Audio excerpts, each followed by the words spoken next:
Now, welcome to yet another exciting episode of the Online Prosperity Show, the number one place where we unpack the real stories behind business growth, marketing clarity, and the decisions that change everything. I'm your host, Prosper Taruvinga. And if you've ever felt like maybe your marketing just looks good, but doesn't actually move the needle, or you've maybe invested in all this digital stuff, but you still wondered where the results are, then today's episode is for you because our guest just doesn't talk about marketing, but he also talks about connecting to profit. So if this is the very first time you've been on the Online Prosperity Show, I encourage you to subscribe wherever you are because you do not want to miss any of these episodes.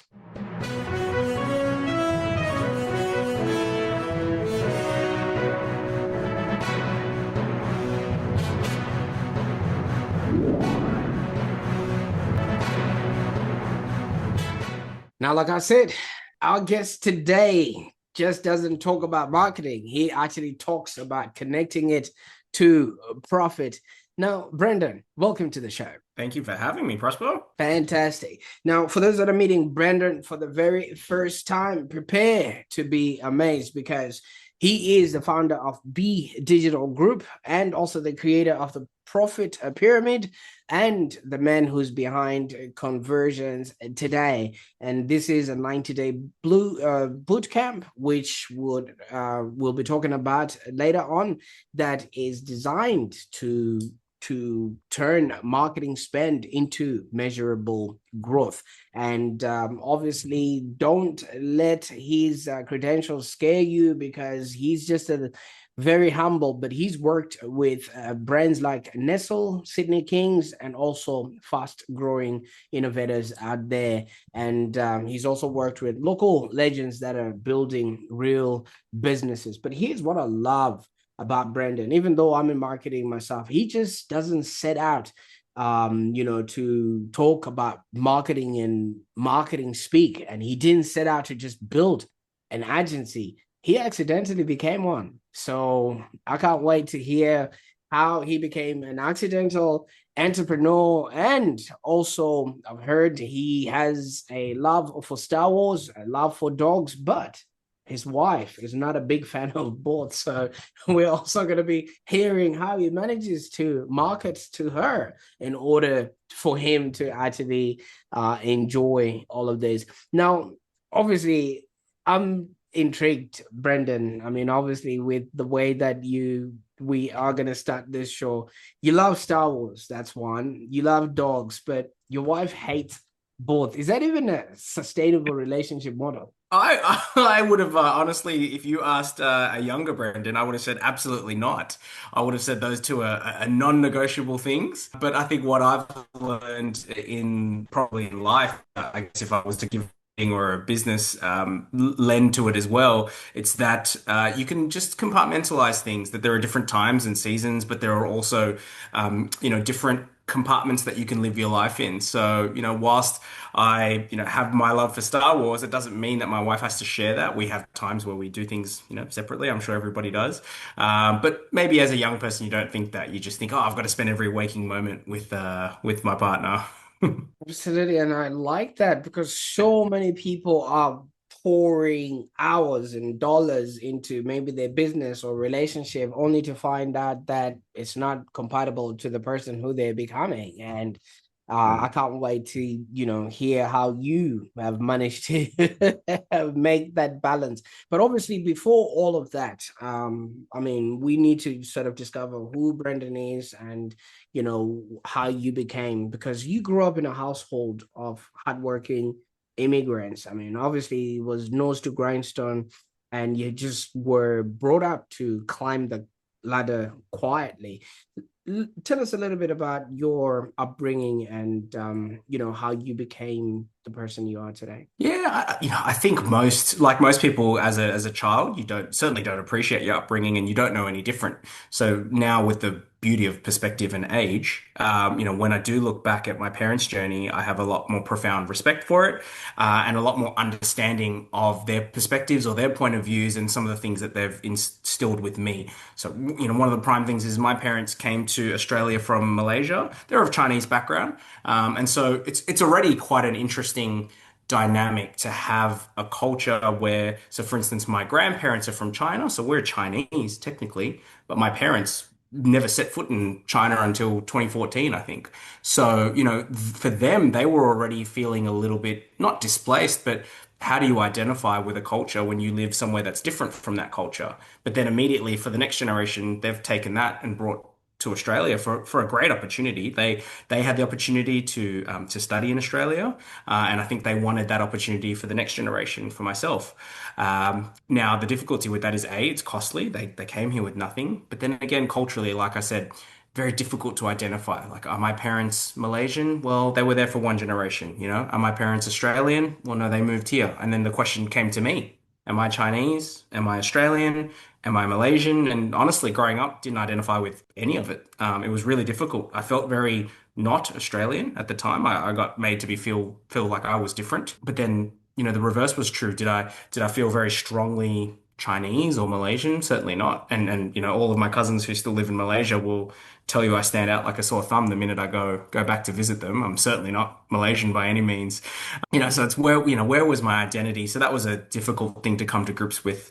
But then even just culturally, the work ethic was different. My parents came, and even being given the opportunity to study and get a corporate job was stunning to most of, their contemporaries who hadn't been given that chance to study. So to get a job with a large corporation, a professional white collar job, was already astonishing. It's quite an achievement, and again, I probably had no respect for my parents in terms of their employment status when I was growing up. A job was a job, but now I look back and I think they worked really hard to have that opportunity, to not have to sort of work, in a manual labor job.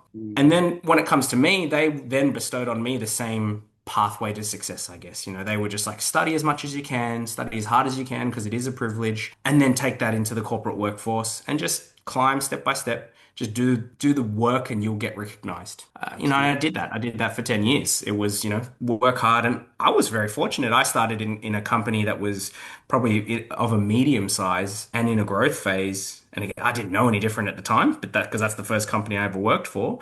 But it felt like every 6 to 9 months I was being ping-ponged and promoted and going to a new opportunity. I later found out that's not very normal, but for me, it was fantastic. It was so much growth at the time. I actually fought it at the time because I thought to myself I wanted an advertising marketing career, and they kept bouncing me over to sales. And I was like, oh, I hate sales. Sales is terrible. I feel dirty, having to sell to people. But in hindsight, one of the best experiences ever to get that grounding and to help me then properly understand the context of what I was doing in marketing. So I do think that makes me a bit unique as a marketer. Some marketers don't get that experience in sales, and it makes them very theoretical, I think. Absolutely. And thank you so much for taking us through that. And I quite like the cultural aspect because I think it also, when you draw from where you're from, it actually then affects the kind of person you become and the roles that you take on and things of that nature. But, just coming to your parents and just the way it was all set up, was there an expectation for you to actually succeed or do well either in school or in life? It's funny. I think certainly my extended family have that very stereotypical sort of Asian, like you will do well at school, anything less than an A is a failure, that type of thing. I don't know whether my parents just did a great job of inceptioning that work ethic without ever pressuring me. Like I still vividly remember in my last year of high school, for instance, my mum would come into my room and be like, "You've been in here too long. Like, get out, stop studying." And so, that was my mum. Like, I never felt like she was pressuring me, but I did have this innate want to achieve. And so I think successfully they did that. I think they instilled that in me, and therefore the rest of it, they didn't have to sort of, whip me. I guess it's carrot and stick, right? They didn't have to hit me with the stick. They put that carrot in front of me already, where I just went, no, I want to do this. I want to achieve for myself. So when I think I have a 3-year old now, I think, oh my gosh, how do I get that to her as well? I have no idea what they did, and I don't know how to do it yet. Absolutely. And congratulations, you've got a three-nager. You Yeah, know. I feel like AI can't even keep up with all the whys I keep getting asked in my house. Why, Oh, Dad? Why? why this? Why should you do this? And things like that. Now, one of the things that you also mentioned was during the 10 years that you were in corporate, you just kept being promoted to different roles and things of that nature. And like you said, obviously, in hindsight, that would have not have been a good thing. Why is that? Because I feel like you were being exposed to different departments and different roles that you could have been and different responsibilities that would have aided to your resume of sorts. Yeah, absolutely. I think, it taught me skills that, I mean, overall, what it did was put me out of my comfort zone. Almost every single time I didn't feel ready for the job I was given, ironically. They talk about, I guess, act for the job you want. I was like, I didn't even get the opportunity to do that. I was just being thrust into jobs that I didn't feel ready for. And they helped me grow, which was great. I think the downside to that, and this probably leads to me being an accidental entrepreneur, an accidental business owner, is I didn't have the opportunity to plan what I wanted. It was very reactionary. So it was like, oh, I'm being offered this promotion. I'd be silly not to take it. And I was really just reacting and bouncing from side to side. I'm not saying it necessarily was a bad thing, but that's certainly in hindsight, I did not give myself an opportunity to plan what I wanted. It was just take what was in front of me. Absolutely. And you did mention that sales was sort of the kind of jobs that you were thrown at. Would you have maybe an idea why that was? Because obviously you're well spoken and things of that nature. Could that have also been an influence in them throwing you in spaces like that? I think, I mean, at the end of the day, the nature of that company was it was more, if you had to weight things, marketing was only done to drive sales. And so it wasn't, a huge brand building exercise or anything. Like everything was like, hey, if this is not producing a sale or related to a sale, we're not going to spend the marketing money. So, there was that pressure from the top that everything was sales focused. But I think one of the things for me was I was sort of told that if you have that proper sales perspective, and this is a word that I still remember to this day, my first manager, he said everything's about leverage. He goes, whether you're talking about having a marketing message or whether it's a sales offer or campaign that you're trying to close, it all comes down to, well, what leverage do you have to make something happen? And I live with that to this day. I thought it was great advice. Absolutely. And 10 years later, you decided to start something of your own. Tell us, how that came to be and Yeah. how it all started. Yeah. I did the opposite of decided. Again, it sort of the opportunity just fell in front of me. So I'd had, my parents for a very long time saying, I was doing well. They were like, great, seems like you're continually getting promoted. I had an opportunity I was at a workplace and I had a former colleague from that workplace say, hey, Brennan, I'm at this new place. We've got something that we'd love you to do, but hey, we're still a bit early stage and we probably don't have all that much money. We'd probably only be able to hire you for 2 days a week. Serendipitously, I was having almost that mirrored exact conversation with another former colleague, same circumstances. And so I sort of sat back and went, wait a minute, I've got two people willing to pay me half to do 2 days a week. I was like, so I can get the same amount of money. I'll work 4 days a week. And overnight, I essentially just became a consultant to two companies. Never asked to be, I just did. And so I spent that fifth day going, geez, I wonder if anybody else thinks that I know something that they might want to know. And so very slowly, I just was building up client base to the point where all of a sudden I needed team members to help me deploy whatever it was that we were doing. And overnight, I was an agency.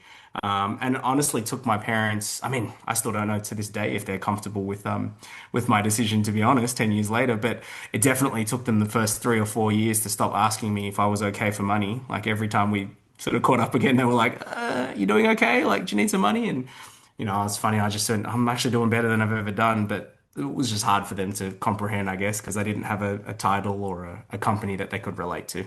Oh, absolutely. And usually when people around you are scared for you, that also makes it hard for you to think whatever it is that you're doing is going to work. And it Mhm. just keeps you wanting to work more. So you became a consultant by accident. Was there a moment then you then realized, you know what, I think I'm onto something here because there's there's times when yeah you're just getting the jobs coming in, but then when did it actually solidify that wait a minute, this could be it, let me start being serious with this? I must say, I didn't feel confident in myself until probably about 3 years in, when it was literally my only KPI. I had not set any indicators for myself, so my only KPI was what does my bank account look like? And so about 3 years in, I was just like, just my bank account looks good. Like this is better than had the path I had stayed on. But so timing, as timing would have it, this was kind of we were approaching COVID at this point. And so that was a huge inflection point for my business, because one of the other lessons I still starkly remember in my first business was don't put all your eggs in one basket when it comes to sales. And I didn't think I did. I actually had quite a diverse amount of clients. What I wasn't prepared for was that because I didn't actively seek clients and they came by word of mouth, they happened to all be in one industry, which was hospitality. And so, little COVID virus thing basically wiped out most of my client base overnight, which was in some ways, maybe this is me trying to spin it positively, but it really did end up being a blessing because it gave me two things. The clients that I had left, it allowed me to be like, well, these are different. Why are they different? And what am I doing well for them? And then also it gave me the time and the breadth to say, if I now get to start my business afresh, or if I have a focus, what is it that myself and my team are really uniquely good at? And that's something I tell all of my clients now, which, and ironically wasn't sort of taking my own medicine. And so, yeah, I had the time to finally do that, which was exciting, really exciting. Absolutely. I like how you say don't put all your eggs in one basket, and all your clients were restaurant businesses. You could have just made an omelet with all those eggs, and It's what it felt like. It would have been a big one. but obviously for somebody who doesn't have an appetite for risk, how does somebody who would have been avoiding risk at that level become an entrepreneur? Because being an entrepreneur is it's all about risk. Yeah, absolutely. And honestly, I think if it wasn't for that soft launch pad that I had, if it wasn't for the quote unquote leverage of two clients that I knew were already ready for me, I don't think I ever would have done it. Like if you went straight back in time and if I didn't have those two clients and you tapped that Brendan on the shoulder and said, hey, you should start a consultancy, I would have been absolutely not. There's no way in heck. Absolutely. And you went on from there. Was it about 5 years? You had no strategy. You were just saying yes to whatever jobs that were coming in. I mean, even anyone, like you said, Yep. you had two jobs that were rearing their head at the same time. And I think it was Einstein who said, when an idea's time has arrived, nothing can stop it. So everything will be coming your way. But if you're looking back at that, like you're saying, you wouldn't take back any of those jobs. That wasn't growth, right? That was just survival. It was 100%. Yeah. It was literally, it was a reaction, as I said before. If I could do a job, and it wasn't even that I had a set list of services, like I just had such a diverse experience that if somebody came to me and said, do you know how to do this? And do you know how to do it well? If I could answer yes, then I went, sure, you're a client now. Like here's the scope and let's go. So, I was very quickly, sort of just not being an expert in anything. I was just managing and getting enough done satisfactorily. But yeah, coming out of COVID was my opportunity to be like, what's one area that A, I'm very passionate about, but B, that other people I feel like other people are neglecting, or it's a little bit of a space in the industry. Absolutely. While everybody was coughing into their elbows, I mean, Melbourne, man, we had what, Well, you guys are the worst. 287? I think it was 287 days of uncertainty, just not knowing what was happening. But we managed to survive. This is when you buckled down and you actually started, focusing. I mean, for somebody also, again, who's risk averse, didn't you think of turning back and going to look for some sort of secure employment of sorts and things of that nature? Yeah, I'm not gonna lie. It's not like that conversation didn't happen either in my own head or in the household with my wife. But again, I'm very fortunate, I think, that I used the time early in my career to set myself up financially, which then gave me, I guess, more runway. So it just felt less risky. I think when you're fighting from paycheck to paycheck, obviously the risk is greater. And so fortunately for me, I find it's a unique situation. Most people, if they're starting out a business, it is a massive risk financially. I was fortunate to have this inflection point 5 years in where I was relatively stable. And so, yeah, I think that brings I mean, there's probably the downside to it is there's probably less hunger from my side because I think I've probably taken longer to germinate that new version of my business than a hungry, person with more risk would get. But then the upside is I think I've been able to do it a bit more methodically and under control. Absolutely. And I think experience in this instance is the best teacher. If anyone survived COVID, I think they are the strongest. I mean, I hear stories of immigrants that came in when everything was okay and they still want, I mean, obviously, yes, that's their journey. But I think whoever survived and maybe started something during COVID, that person is going to have a really good story to tell later on. Absolutely. I grew up and I was hearing stories about parents that would have gone uphill to school and, coming back home uphill as well. And all of those stories of hot yaka and things like that. But, yeah, I think I'm just going to be asking them, have you ever coughed in your elbows and still wanted to keep going, Mm. elbowing your way out of everything? But you have gone now to align strategy and execution. Tell us what that sort of looks like, feels like, and when somebody shows up, what are they walking away with? Yeah, so I often say that the part of marketing I feel that has not been made more accessible is the top and the tail. Like I think with all the tools out there, like if you just think about, if you wanted to run a Meta ad tomorrow or a Google ad tomorrow, Google's given you the platform. It's very easy. You can do it yourself. But the part that's missing then is well, what's the strategy that I'm taking into this ad campaign? And then what's the execution after the ad campaign? So I try to address both of those elements because I do feel like there is a glut of people helping support the middle part. So what I usually mean by that, and you alluded to it in the intro, strategy sometimes is a bit of a scary word. The way I like to explain it is I just think people are not thinking about the human part, like because there's so many digital tools people forget the human part of the marketing. It's like, well, who am I talking to? What's the problem that they're trying to solve? You'd be stunned how many times people can't really answer that question before they start running an ad campaign. And then similarly, I think you need to be more human on the execution part. Great, I got you to come to my website. What's making you resonate with this once you get there? How are we properly connecting so that you're going to trust me over the five other people that you saw a Google ad for? In essence, that's all I'm doing. It sounds simple, but people forget. I think I understand why what you're doing matters, because what you're doing cannot be measured. And the biggest thing that a lot of people, when they go into a marketing, strategy or campaign, they want to see results based on whatever level of input they've put in. But you can't measure human interactions. You can't measure human need and things of that nature. Just like you are one person who likes Star Wars, you like dogs, but your wife doesn't, and you can never be sold the same things, even though you are one unit. So Yeah. that being the case, and I feel like that whole parody that you just brought up there, you just didn't realize you're literally describing what it is that you do for others. Yeah, no, I just think we're growing up. It's funny, I think of this term, this word, you probably hear it a lot now, but I actually think of it as potentially a weakness. Digital native. A lot of people will say, hey, I'm a digital native. That means I'm going to be better at running Facebook campaigns. I'm going to be better at making content. Maybe you are, but the concern for me is if you forget the human part of it. And that's what a lot of the businesses that I tend to work with are professional services. And for me, I'm like saying, hey, what you do has involved probably 10 to 20 years of study.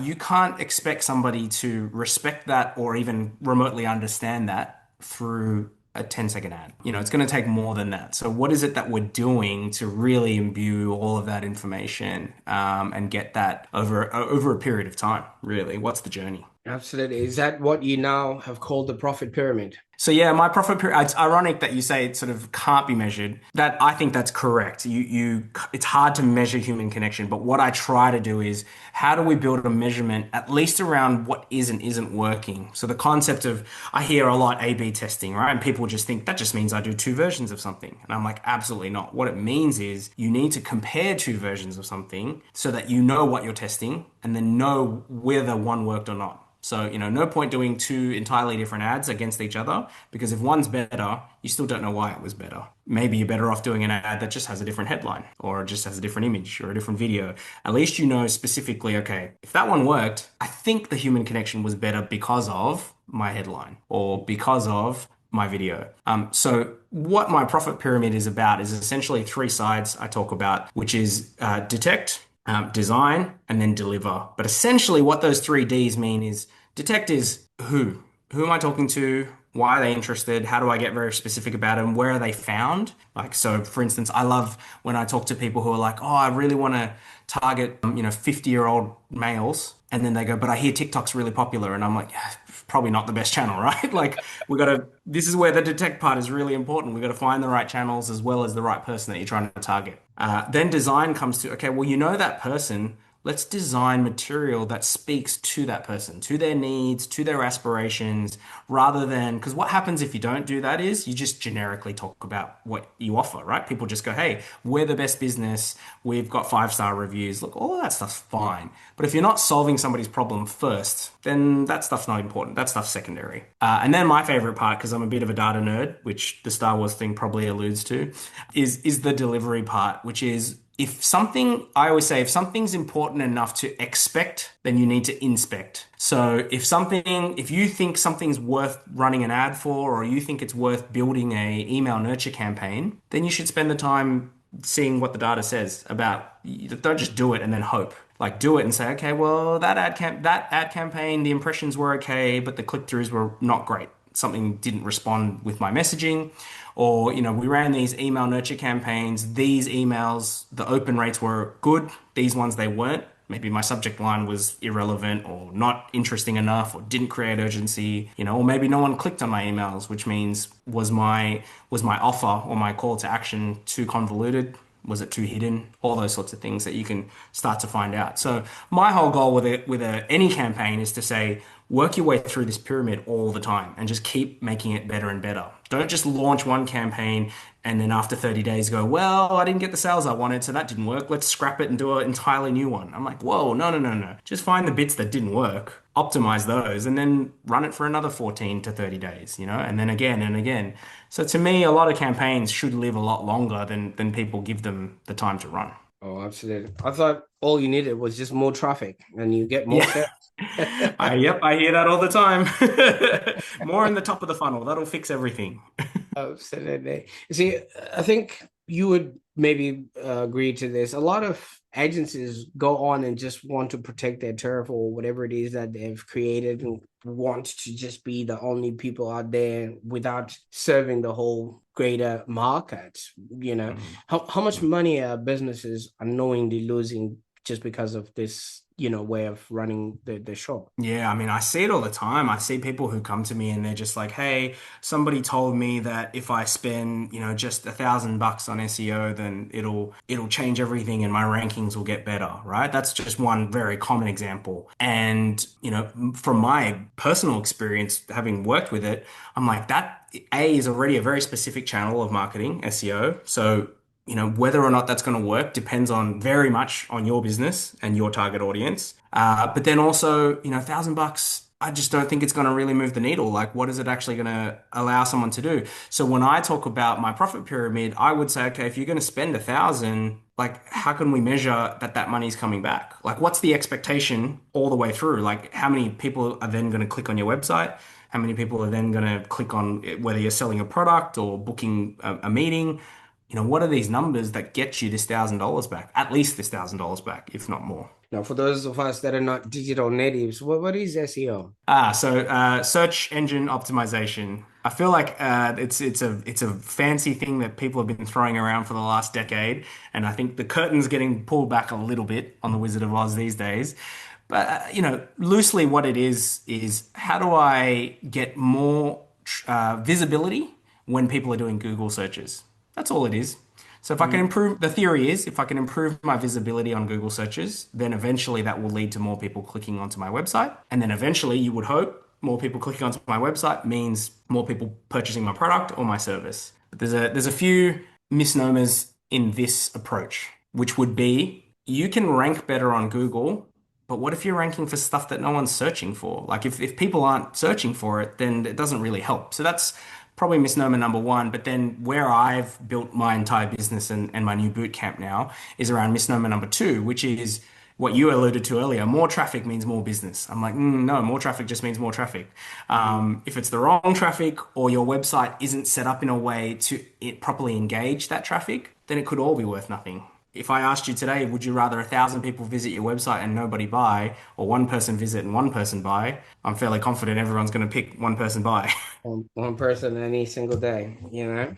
I've I've gotten around to redefine what SEO really is, and I hope a lot of people would adopt it. I viscerally believe, people come to the internet to learn, to buy stuff, and to be educated. And if you are simply educating others, people will get to know you, like you, and trust you. And that is what I believe is simple SEO, when you simply are educating others, and the rest Love is now just too much. I don't know. What do you think of that? I 100% agree. So one of the things I preach to a lot of the people in my boot camp is that at any given point in time, imagine a pyramid. At the top of this pyramid, there's 3% of people who are ready right now to buy whatever it is that they're in front of. But there's a 30% sliver who are still shopping around trying to figure out, are you the person that I want to buy from? And then there's another 30% chunk there that are still figuring out, is this the thing that I actually want to buy or is it something else? So I'm sitting there going, well, there's 60% of people that if you're not educating properly, you're just letting them walk away because you're busy there trying to close a sale. So I think everything, like you just said, it's about how do I add value? This is the leverage thing I was talking about before. How do I keep adding value until you're at the right point to convert? Right. Now, we're living in a world where everywhere you look, everybody's touting some sort of AI this, AI that, and there you are talking about putting back, the human back into digital marketing. What does that actually mean in a world where everybody now thinks ChatGPT is their best friend? Yeah. I think, I always joke about this with my wife. She is not an avid AI user. And her main feedback would be, it didn't give me the answer I was expecting. To which I generally will go and look at whatever question she asks, and I'll be like, well, this was a bit too broad or a bit too vague or not specific enough. I think that's the prime example of it. The answers are all out there, and quite frankly, the answers have always been out there. You just have to know what to ask and where to look. And I don't think AI's changed. AI's just changed the speed at which you can get your responses. But ask the wrong question, you'll just get the wrong answer quicker. Or ask it to cite information. Again, if you've done that incorrectly, you're just going to get made up stuff, right? Everyone's probably experienced that before on AI. So my whole point is how do we help you harness the tool? And for me, when I talk about making people more human, I actually think AI should be able to make us more human. What I mean by that is if we spend the time using AI on the less human stuff or the less valuable human stuff, then we free up the time for the more human stuff. So I get more time now to do wonderful podcasts like this and have more meetings with people because I'm spending less time, say, writing an email. Not to say that some emails I want to spend a lot of time writing, but some emails are just a bit transactional, and it's like, well, why wouldn't I just let AI write most of that and get on with it? Absolutely. I like that. And I like how you're always bringing in the wife in the play, because I call my wife a civilian, like and not quite well versed with the way that we utilize these tools and things like this. But from what you're saying and how you're helping those that are around you, most of the work that you do is pretty less about marketing, but psychology and leadership, really, because when you understand human beings and you understand how or what it is that they need, it's just easier for you to then lead them to whatever results that they're looking for. Yeah, and honestly, I think that is the part that's missing for a lot of people's marketing. The amount of times where I could ask a simple question. One of the simple things that I do with people, if I have 5 minutes with somebody and they say, "Hey, my website's not working, it's not converting," I can look at most websites and just ask one question, and it really brings the human part out, which is, what did you want somebody to do when they got here? Mm. Because a lot of the time that's very confusing. People sometimes have too many things that they want somebody to do, or sometimes this is the more common one is they have something very vague that they want someone to do. So the most common one for me is, hey, book a call. And I'm like, yeah, great. What are we talking about? Like, what is it? What are they going to do? Like, because, for me, I'm time poor. If I'm going to pick up this phone, like, I want to know what I'm getting. So just help with that. And I think again, AI, if you go and ask AI, like, what should my website look like? It will probably tell you, yeah, put a button here that says call now. Like, that's the one that people are going to click on. It's not wrong. It just needs that extra level of context to say, well, then what? Absolutely, because people do business with those they know, like, and trust. And if you haven't done the work to be known, liked, and trusted, nobody's Mm. just gonna pick up the phone and be like, "Hey, Brendan, Yeah, let's that's talk it. I saw Star your Wars website for today." 2 seconds. Let's do work. Absolutely. But I mean, obviously, you've discovered all of this for yourself and you've gone on to start helping other people as well. You're helping others go from side hustle to hiring maybe their first team and things like that. When this happens, what sort of changes in somebody internally when this shift starts happening, when they no longer are the one climbing the ladder of success with their hands full and they're actually letting go and having somebody help them? Yeah, I mean, the thing that I love, and this has probably been the most recent pivot in my business, for a very long time, I ran a very traditional agency model, which was, I have this team and it costs so much to run my team. Therefore, if somebody's going to do work or scope that involves my team, I need to charge whatever cost base plus a profit. And that's pretty normal agency stuff, which means that it's going to be a little bit unapproachable, the cost for a business that's just starting out. Like if you're growing, that's fine. You probably don't sneeze at 10 grand a month. But for a lot of businesses starting out, they were the ones that I was actually the most passionate about. I'd get on so many calls where I'd be like, oh, I love what you're doing and I love that idea. And they're like, oh, yeah, but I don't have that money. So I wanted to come up with a solution to be like, okay, if your greatest asset is essentially time, like you're just starting out and you've got a great idea, but you still got a lot of time to go and find clients or do marketing. And I was like, how do I help that person? Because all of a sudden they've got something that I don't have, which is time, but I've got something that they don't have, which is experience, but also a bit of guidance on how to handle this sort of marketing and sales. So that's Conversions Today was born out of that was how do I build a structure to help impart all of the experience and the knowledge, but then also handhold them to start going out there and start achieving some results. That's probably the other bugbear was I was seeing a lot of people that I was talking to go through online courses and they'd get all this information here and then it never left. They didn't know what to do with it next, or they were a bit too scared to do something with it next. So a big part of what I do is we do some group learning together. That's important because you get a lot of benefits out of group learning and seeing perspectives from other people's experiences. But most importantly, I find is the hand-to-hand holding where I do one-on-one to say, great, this is what you heard from me in the learning session, but what are you going to do about it? What does it mean to your business? What tech are you using? What benefits do you already have that we can leverage off of? All that sort of stuff, the proper business stuff. I like that. And for those that are watching right now, if maybe you've invested in websites, branding, that SEO or ads, and you still feel like maybe you're still doing guesswork, let me tell you something. You're not broken. Your ecosystem might just be, all right? So what Brendan does is he designs growth engines, and that's different. So marketing should actually be the thing that funds your next decision, not create more confusion within your business. So if you're confused and you're trying to figure out how to get by, Brendan, how can people get a hold of you? Yes, I've tried to make my website as easy as possible. Conversions.today. You'll pop up and see what it is that we do with our boot camp.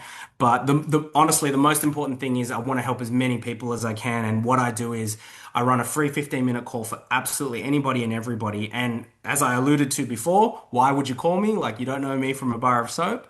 But what I look to give value in 15 minutes is I mentioned the profit pyramid earlier. Usually people have at least one of those three parts as a problem in their marketing.